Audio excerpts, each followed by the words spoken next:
हरे कृष्णा, राधे राधे। तो आज हम लोग अपने चैप्टर को स्टार्ट करने जा रहे हैं, breathing and exchange of gases. अगर आप नीट एस्पिरेंट हो, नीट अटेम्प्ट करने वाले हो 26 में, तो ये बहुत ही ज्यादा आपके लिए हेल्पफुल वीडियोस होने वाली है, क्योंकि इस वीडियोस में हम लोग जानेंगे ना कि किस तरीका से ऑक्सीजन हम लेते हैं और ये हमारे शरीर में जाने के बाद किस तरीका से फंक्शन करती है, क्या क्या होता है, कैसे हम ऑक्सीजन को लेते हैं और छोड़ते हैं, इन सभी के बारे में हम लोग जानेंगे अपने आज के इस चैप्टर में। तो चैप्टर का नाम क्या है? Breathing and exchange of gases.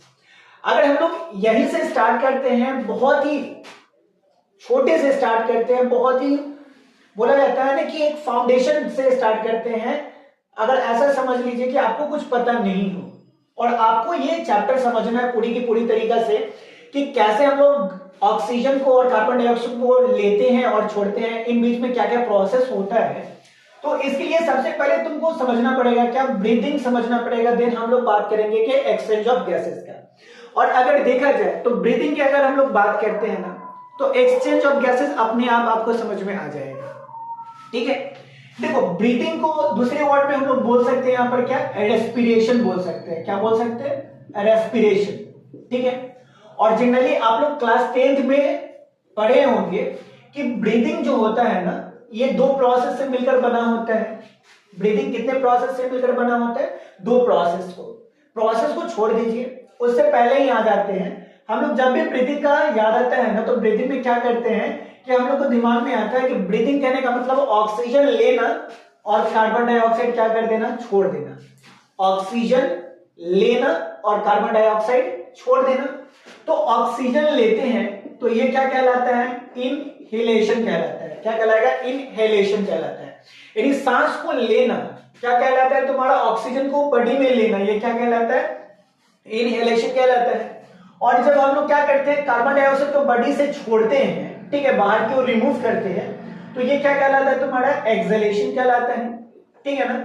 तो जब हम लोग ऑक्सीजन लेते हैं और कार्बन डाइऑक्साइड छोड़ते हैं, तो इनहेलेशन और एक्सहेलेशन यानी ऑक्सीजन लेना और कार्बन डाइऑक्साइड छोड़ने से जिस प्रोसेस का फॉर्मेशन होता है ना, उस प्रोसेस को बोलते हैं हम लोग क्या? ब्रीदिंग बोलते हैं। क्या बोलेंगे? ब्रीदिंग बोलेंगे। तो ऐसे बोल सकते हैं ना कि कंबाइंड प्रोसेस। ब्रीदिंग अगर आपसे कोई पूछ दे तो क्या बताओगे?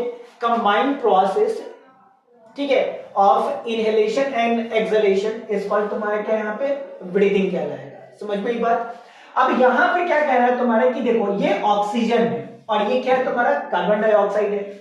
और कॉमन सी बात है, हम लोग जब पढ़ते हैं, केमिस्ट्री पढ़ते हैं, तो ऑक्सीजन क्या होता है? एक तरह का अगर आपसे पूछ दिया जाए कि ये कौन से स्टेट ऑफ मैटर में आता है, तो ऑक्सीजन क्या होता है? गैसेस होता है। और कार्बन डाइऑक्साइड भी क्या होती है? गैसेस होता है। ठीक है ना? तो देखो एक ऑक्सीजन क्या कराता है? बॉडी के अंदर में आ रहा है, और एक ऑक्सीजन कार्बन डाइऑक्साइड यानी एक गैसेस जो है ना, बॉडी से बाहर जा रहा है। यानी एक गैस जो है वो बॉडी के अंदर इन कर रहा है और एक क्या है? तुम्हारा बॉडी के बाहर जा रहा है। तो बताओ यहां पर क्या हो रहा है? तुम्हारा एक्सचेंज ऑफ गैसेस हो रहा है कि नहीं हो रहा है? समझ में आया ना? यही चीज तुमको बताए थे कि जब हम लोग बात करेंगे क्या कि ब्रीदिंग के बारे में बात करेंगे ना, तो हमको ऑटोमेटिक समझ में आ जाएगा कि एक्सचेंज ऑफ गैस कहने का मतलब क्या होता है। समझ में? तो जब एक्सचेंज ऑफ गैसेस होता है तब किसका फॉर्मेशन होता है बच्चा? ब्रीदिंग का फॉर्मेशन होता है। तो इतना कुछ समझ लिया होगा। उसके बाद बात करते हैं हम लोग नेक्स्ट में, तो रेस्पिरेशन की बात करते हैं। किसकी बात करते हैं? रेस्पिरेशन की। तो रेस्पिरेशन में क्या होता है कि एक नए टर्म का फॉर्मेशन होता है जिसमें बोला जाता है कि जब हम लोग क्या करते हैं, ऑक्सीजन को लेते हैं। किसको लेते हैं? ऑक्सीजन को लेते हैं, तो ऑक्सीजन बॉडी में जाके क्या करता है? ग्लूकोज से रिएक्ट करके एटीपी यानी एनर्जी का फॉर्मेशन करता है। ठीक है ना? और फिर उस एनर्जी को हम लोग क्या करते हैं, पूरे बॉडी में, हम लोग का जो पूरा बॉडी है उसमें जो सेल प्रेजेंट होता है उसका क्या किया जाता है? यूज किया जाता है। तो कहने का सेंस क्या होता है तुम्हारा कि रेस्पिरेशन प्रोसेस में बॉडी के अंदर में क्या है? तुम्हारा ऑक्सीजन इन किया। ठीक है ना? अब ये जो ऑक्सीजन होता है जो गैसेस फॉर्म में है, ये ऑक्सीजन किसके साथ में रिएक्ट करेगा? ग्लूकोज के साथ में, C6H12O6 के साथ में। और ये किसका फॉर्मेशन कर देता है? कार्बन डाइऑक्साइड का, H2O का। ठीक है ना? और प्लस में किसका फॉर्मेशन करता है बच्चा? एटीपी का फॉर्मेशन करता है, जिसको हम लोग एनर्जी बोलते हैं। ठीक है, अब यहां पर क्या कर रहा है तुम्हारा कि ग्लूकोज से कौन जुड़ रहा है? तुम्हारा ऑक्सीजन जुड़ रहा है। किस प्रोसेस के थ्रू? इनहेलेशन यानी ब्रीदिंग प्रोसेस के थ्रू जुड़ रहा है, ठीक है ना। तो बॉडी में तो ऑक्सीजन तो आ रहा है ना, और यही ऑक्सीजन क्या करता है, जब ग्लूकोज को ब्रेक डाउन करता है तो कार्बन डाइऑक्साइड का फॉर्मेशन होता है, और यही कार्बन डाइऑक्साइड बॉडी से क्या हो जाता है, रिमूव हो जाता है। तो ऑक्सीजन लेते हैं और कार्बन डाइऑक्साइड छोड़ते हैं, ये बताया जाता है। तो कैसे तुम्हारा कार्बन डाइऑक्साइड का छोड़ना होता है ये तो समझ में आ गया, किससे? तुम्हारा CO2 से समझ में आ गया, ठीक है ना। ये रेस्पिरेशन के रिएक्शन से समझ में आ गया बच्चा यहाँ पे। उसके बाद एटीपी क्या होता है ना, बॉडी में रह जाता है। इससे पहले अगर बात करते हैं तो किसके बारे में? H2O की बात करते हैं। तो H2O क्या होता है? वाटर होता है, ठीक है ना।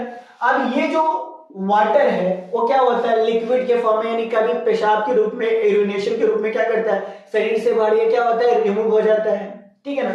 तो कार्बन डाइऑक्साइड भी निकल गया, H2O भी निकल गया, बच कौन गया? तुम्हारा ATP बच गया। और इस ATP का यूज हम क्या करते हैं? बॉडी को रेगुलेट करने में किया जाता है। सेल को तो एनर्जी चाहिए, और वो एनर्जी कहां से आता है? जब ग्लूकोज ब्रेक डाउन करता है। तो ये जो प्रोसेस टोटल हो रहा है, इसमें इस चैप्टर में जनरली हम लोग को क्या बताया जाएगा कि हम लोग किस तरीके से ऑक्सीजन लेते हैं, कितना अमाउंट ऑक्सीजन लेते हैं और कितना कार्बन डाइऑक्साइड अमाउंट को क्या करते हैं, छोड़ते हैं। जब ऑक्सीजन का अमाउंट ज्यादा बढ़ जाएगा बॉडी में तो क्या होगा, या कार्बन डाइऑक्साइड का अमाउंट ज्यादा बढ़ जाएगा और ऑक्सीजन का अमाउंट कम जाएगा तो क्या होगा। कौन कौन से ऑर्गन जो होते हैं रेस्पिरेशन के प्रोसेस में पार्टिसिपेट करते हैं, ठीक है ना। कौन प्राइमरी ऑर्गन होता है, कौन सेकेंडरी ऑर्गन होता है, इसी के बारे में हम लोग टोटल इस वीडियोस में क्या करने वाले हैं। आगे के जो भी चैप्टर है, जो भी वीडियो से रिलेटेड, उसमें हम लोग पढ़ने वाले हैं, ठीक है ना। और याद रखना कि यहां से बहुत ही बार एग्जाम में क्वेश्चन आता है, ये आपको याद रहना चाहिए, ठीक है ना। चलो बात करते हैं नेक्स्ट में, इसको मिटा लेते हैं थोड़ा सा।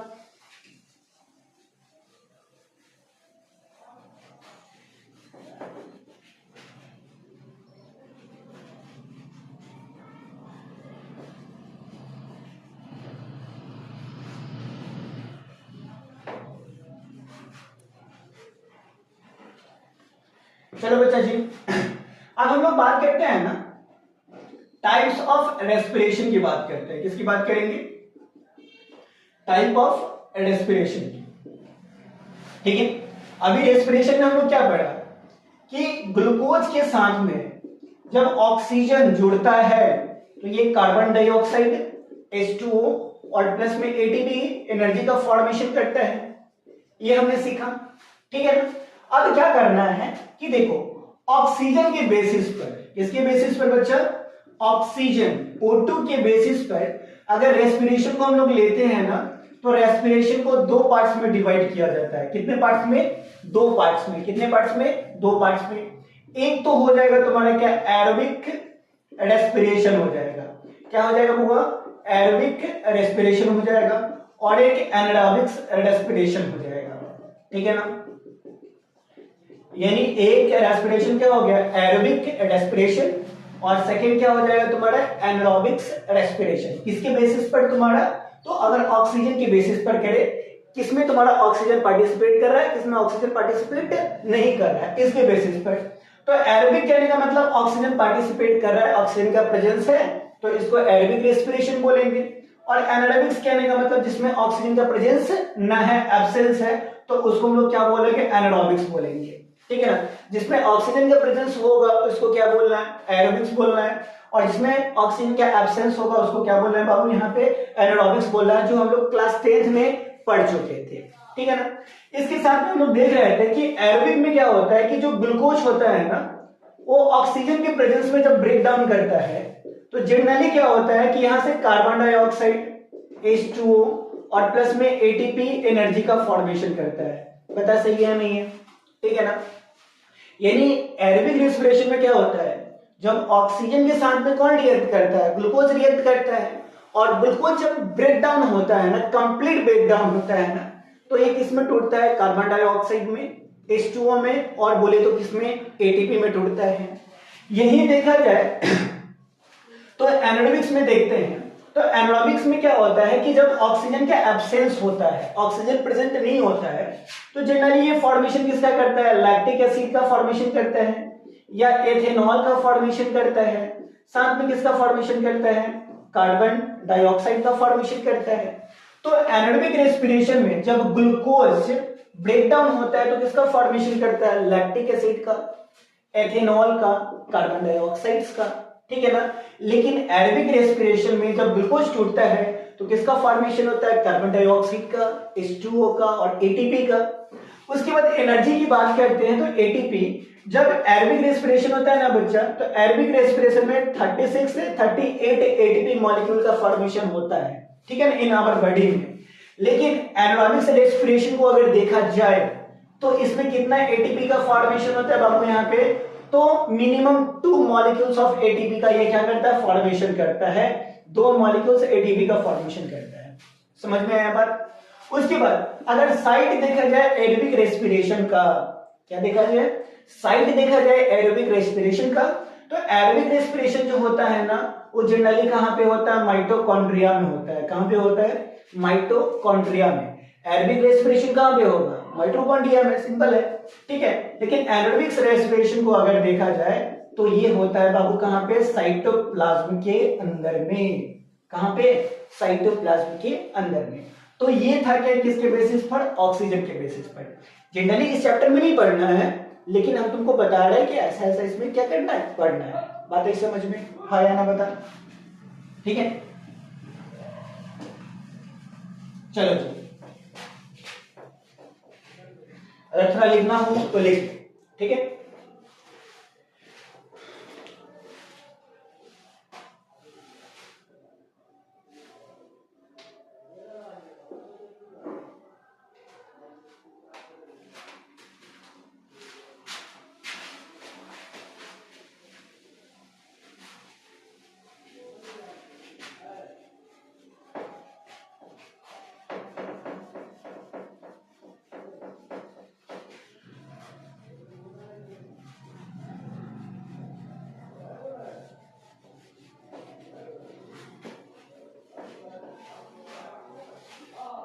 चलो जी, नेक्स्ट में देखते हैं हम लोग यहाँ पे कि अगर हम लोग रेस्पिरेशन को, ठीक है ना, किसको, रेस्पिरेशन को अगर ऑर्गन के बेसिस पर, ठीक है ना, यानी ऑर्गन के बेसिस पर कहने का मतलब होता है कि किस ऑर्गन से ये रेस्पिरेशन करता है, ऑक्सीजन लेता है और कार्बन डाइऑक्साइड छोड़ता है। अगर ऑर्गन जैसे में लंग्स, गिल्स, स्किन, इन तीनों के बेसिस पर अगर बात करते हैं ना, तो इस चैप्टर में तुम्हारा ना रेस्पिरेशन को जनरली 3 पार्ट्स में डिवाइड किया है। कितने पार्ट्स में डिवाइड किया है वो, यहाँ पे रेस्पिरेशन को 3 पार्ट्स में डिवाइड किया है। फर्स्ट हम लोग को जो पढ़ना है ना, वो पढ़ना है क्या, ब्रांचियल रेस्पिरेशन पढ़ना है। क्या पढ़ना है तुम्हारा, ब्रांचियल रेस्पिरेशन। क्या पढ़ना है वो, ब्रांचियल रेस्पिरेशन पढ़ना है। क्या पढ़ना है, ब्रांचियल रेस्पिरेशन कहने का मतलब होता है कि अगर कोई भी रेस्पिरेशन गिल्स के थ्रू हो, किसके थ्रू हो, गिल्स के थ्रू हो। अगर रेस्पिरेशन में गिल्स जो है ना वो ऑक्सीजन को लेने और कार्बन डाइऑक्साइड को छोड़ने का काम करते हैं, किसके थ्रू, गिल्स के थ्रू होता है, तो इसको बोलते हैं लोग क्या, ब्रांचियल रेस्पिरेशन बोलते हैं। और ब्रांचियल रेस्पिरेशन की अगर एग्जांपल की बात करते हैं तो ब्रांचियल रेस्पिरेशन जनरली किस में देखा जाता है, तो वही है तुम्हारा कि फिश में देखा जाता है। यानी बोले तो जितना भी एक्वाटिक ऑर्गेनिज्म है, तो एक्वाटिक ऑर्गेनिज्म में क्या देखा जाता है, रेस्पिरेशन किसके थ्रू होगा, तुम्हारा गिल्स के थ्रू होगा। और बेस्ट एग्जांपल क्या है तुम्हारे लिए, फिश है। बातें समझ में, ठीक है। नेक्स्ट में हम लोग बात करते हैं क्या, पल्मोनरी रेस्पिरेशन की बात करते हैं। किसकी बात करते हैं बाबू, यहाँ पे पल्मोनरी रेस्पिरेशन की बात करते हैं, ठीक है ना। तो पल्मोनरी रेस्पिरेशन में देखते हैं कि पल्मोनरी रेस्पिरेशन क्या होता है। तो पल्मोनरी रेस्पिरेशन कहने का मतलब होता है कि जब रेस्पिरेशन जो प्रोसेस है ना वो अगर लंग्स से हो, रेस्पिरेशन किससे हो तुम्हारा, अगर लंग्स के थ्रू हो रेस्पिरेशन, तो इसको बोला जाएगा क्या, पल्मोनरी रेस्पिरेशन बोला जाएगा। क्या बोला जाएगा, पल्मोनरी रेस्पिरेशन बोला जाएगा। और पल्मोनरी रेस्पिरेशन जो होता है ना वो ज्यादातर कहां पे होता है, धरती पर होता है, ऑन लैंड। टेरेस्ट्रियल बोले तो तुम्हारा क्या, ऑन लैंड, यानी जमीन पर रहने वाला जितना भी ऑर्गेनिज्म है, जैसे हम लोग ह्यूमन है, काऊ है, ठीक है ना, डॉग्स है, तो जितना भी एनिमल है जो अर्थ पर रहता है, ठीक है ना, वो किसके थ्रू रिस्पायर करता है, तुम्हारा लंग्स के थ्रू। ऑल नहीं, टोटल नहीं, ठीक है ना, हम लोग ऑल की बात नहीं कर रहे हैं, कुछ और कुछ जो होगा वो क्या करेगा, लंग्स के थ्रू रेस्पायर नहीं करेगा लैंड पर रहते हुए। लेकिन जो बड़ा बड़ा ऑर्गेनिज्म है, जैसे हम लोग का शरीर क्या बड़ा बड़ा है, तो हम लोग हो गए, एलिफेंट हो गया, डॉग्स हो गया, कैट्स हो गया, तो ये जितना भी है ना वो किसके थ्रू रेस्पायर करेगा तुम्हारा, तो लंग्स के थ्रू। और रेस्पिरेशन जब लंग्स के थ्रू होगा ना तो इसको क्या बोलेंगे, पल्मोनरी रेस्पिरेशन बोलेंगे। और पल्मोनरी रेस्पिरेशन होता कहाँ पे है, तुम्हारा टेरेस्ट्रियल ऑर्गेनिज्म में होते हैं, ठीक है ना। ब्रांचियल रेस्पिरेशन की बात करते हैं तो किसके थ्रू होता है, गिल्स के थ्रू होता है। और होता है कहाँ पे, किस ऑर्गेनिज्म के लिए, जनरली तुम्हारा तो फिश के लिए, यानी बोले तो एक्वाटिक ऑर्गेनिज्म के लिए। आई बात समझ में, ठीक है। उसके बाद हम लोग को पढ़ना है यहाँ पर क्या, क्यूटेनियस रेस्पिरेशन पढ़ना है। क्या पढ़ना है बाबू यहाँ पे, क्यूटेनियस रेस्पिरेशन पढ़ना है। क्यूटेनियस रेस्पिरेशन कहने का मतलब होता है कि अगर रेस्पिरेशन का जो प्रोसेस है ना वो किसके थ्रू हो, स्किन के थ्रू हो। रेस्पिरेशन का प्रोसेस अगर स्किन के थ्रू होता है, दिस इज कॉल्ड तुम्हारा क्या, क्यूटेनियस रेस्पिरेशन। किसके थ्रू होना, स्किन के थ्रू होगा तो क्या बोलेंगे, क्यूटेनियस रेस्पिरेशन बोलेंगे। और क्यूटेनियस रेस्पिरेशन का जो एक बेस्ट एग्जांपल होता है ना वो हम लोग लेते हैं क्या, एम्फीबिया। क्या लेते हैं तुम्हारा, एम्फीबिया। क्या, एम्फीबिया। और एम्फीबिया बोले तो कौन, मेढक राजा, बोले तो कौन तुम्हारा, फ्रॉग्स।